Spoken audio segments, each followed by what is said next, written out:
Welcome to Amateur Redneck Workshop. I'm Harold, and today is going to be tying up loose ends number 11, and we're going to do some of the small jobs that I've put off because I've been doing other things.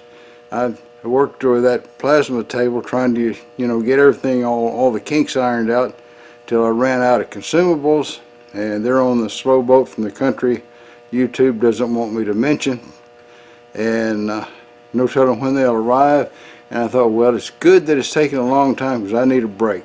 The darn thing was, I discovered I got to redo my airline because I was getting a lot of water in it, and that was wiping out consumables in a hurry, amongst other problems. So anyway, today we're going to fix the mailbox. We're going to, what, Pierre? Yeah, I know. I said it's number 11. I know. I put out number 12 a couple of weeks ago. Well, because I messed up, that's why. So rather than leave an empty spot, I'm doing number 11 now that we've done number 12. Alright, so then I'm going to shoot the bull with you a little bit before we get started. So this last Sunday was the steel challenge, and of course I went there and I blew all my chances on the first stage, which I think was one called the pendulum. There was 5 squads, and squad 1 started on stage 1, and stage 2 was squad 2, and stage 3 was squad 3. Well, I was on squad 4, and I think the pendulum is the 4th stage that we shoot. The official steel challenge got 8 stages, but we never shoot but 5, and we're not official. So if you do good or bad, you don't get a rating for it. Anyway, I blew it on the first stage. It didn't matter from there on much what I did, but I did really good on the Smoking Hope, which is what you see in the diagram there. I got that thing twice. I got under 3 seconds on it, and I realized that's not real fast because you got to be under 2.5 seconds to start getting kind of a hot shot. But the good shooters were back this time, and we got a guy named Paul. He shoots this whole steel challenge in about 50-something seconds. He did this Smoking Hope here under 2 seconds 3 times, and over 2 seconds a couple of times. You shoot it 5 times, and you take the best 4 out of the 5. And as you can see, they're great big old plates here. They're like 4 inch. They're 4 plates, 18 by 24 inches. They're 21 feet out from this is where the shooter stands in this box, and the first 2 plates are 21 feet out, and then the next 2 plates are 42 feet out. I guess no, it couldn't be that far because the stop plate's 42 feet out. I don't know how far it is to the next set of them. They're not very far, and you think as big as that is, you couldn't possibly miss it. But I've missed them a lot of times. But anyway, I did get under 3 seconds twice, and it's been a couple of months since I did something like that. And of course, I still I still messed up and had like 85 seconds, which is 15 seconds slower than my best time. So I'm going the wrong direction. After I'd messed up the first stage, I think it just took all the hope out of me, and I messed up on another one further down, and I had several misses and things like that. It was just a bad day. But next month we're going to do better. All right, now that we've gone through this, and I'm sure most of you wouldn't the least bit interested, let's get on to the other stuff. All right, just what I call coincidental work because of collateral damage. My mailbox doesn't have this little pin anymore, so I've got to make a pin to go in this side.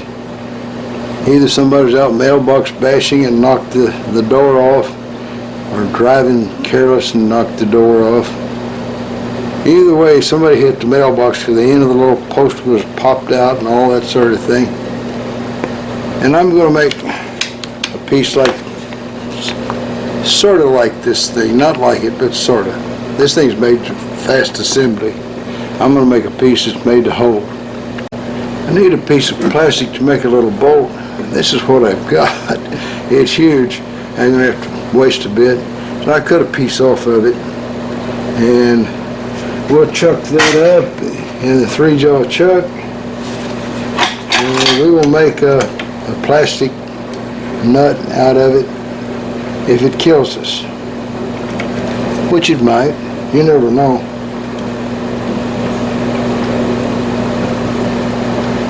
There we go. Alright, so I got oil up the lathe before I crank it up.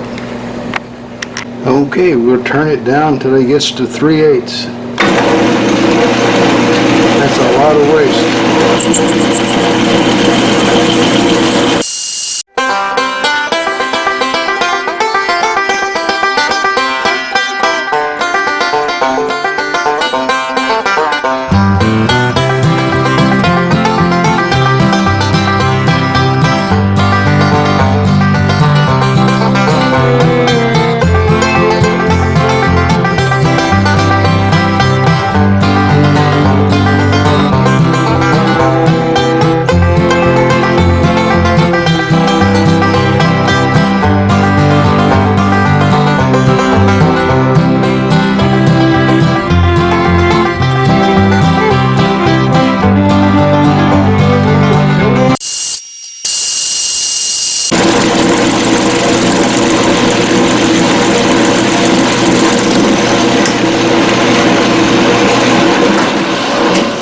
Well, I got kind of close, but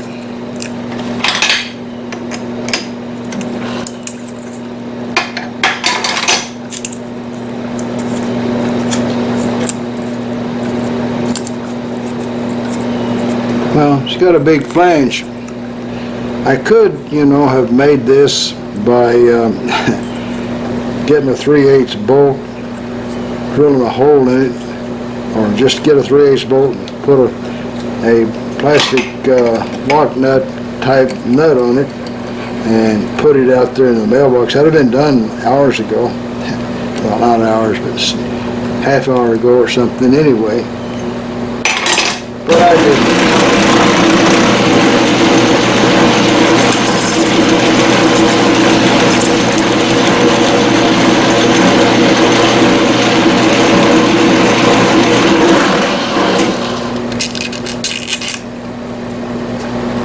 All right.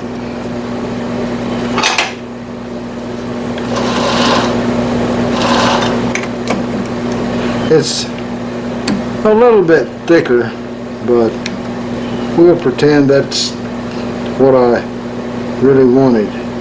Okay? Now you've got to drill a hole in here to put a pin in, and we'll be in business. All right, so you take a nap. Okay, so cut a little hole.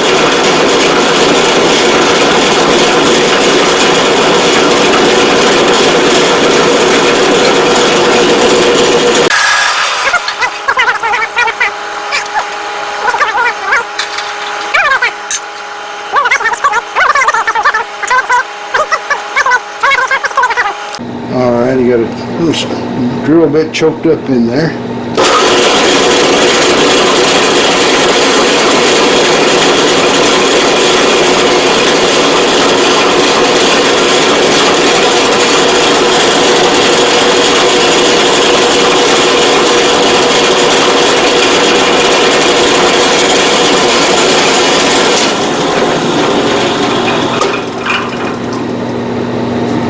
Alright, I think this should go through. Yeah, it did. Alright, got it installed on the mailbox. Well, it seems like Bubba working for Buddy's plumbing company, and he was sort of the lead man in the manual excavation department, and you know, going around laying sewer pipes and stuff like that. So one day he goes into his boss and he told his boss, he says, you know, boss, he says, there's 3 companies after me, and I need a raise to stay here working for you. So him and his boss bargained it over a while, and finally boss says, all right, I give you a 6% raise. Boss says, all right, that's great, you know, and he heads out of the office, and the boss says, hey, he says, just out of curiosity, what's these 3 companies that was after you? Bubba says, the gas, the electric, and the cable. Well, that's all, folks. Y'all try to subscribe if you're not already a subscriber. leave a comment if you got something to say. And above all, remember, keep on keeping on. Bye now.